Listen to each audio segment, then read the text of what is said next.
आणि आता महाराष्ट्र देशाला सविस्तर सुरुवात करूया। सुरुवातीला बातमी येते उद्धव ठाकरेंच्या दिल्ली दौऱ्यासंदर्भातली। उद्धव ठाकरे 3 दिवसीय दिल्ली दौऱ्यावर होते आणि त्या दौऱ्यामध्ये विविध भेटीगाठी त्यांनी घेतलेल्या आहेत। आपल्या खासदारांना देखील ते भेटलेले होते, त्यासोबतच इंडिया आघाडीच्या अनेक नेत्यांना ते भेटले। इथपर्यंत सगळं ठीक होतं, मात्र राहुल गांधींच्या घरातला त्यांचा एक फोटो समोर आला आणि त्यानंतर आता राजकीय वर्तुळामध्ये चर्चांना उधाण आलेलं आहे, राजकारण रंगताना पाहायला मिळतंय।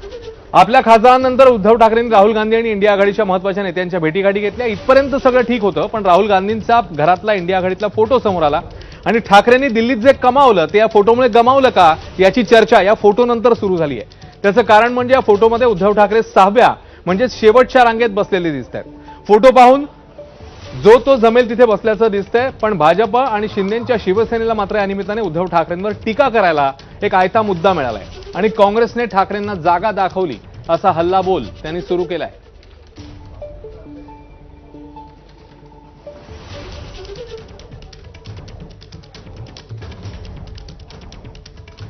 आणि या सगळ्या पार्श्वभूमीवर मुख्यमंत्री फडणवीस आणि उपमुख्यमंत्री एकनाथ शिंदे यांनी नेमके काय टोले लगावले बघूया। आमच्याकडे तर ते नेहमी पहिल्या रांगेत राहिले, आमच्याकडे आमच्यापेक्षाही पहिले ते राहिले।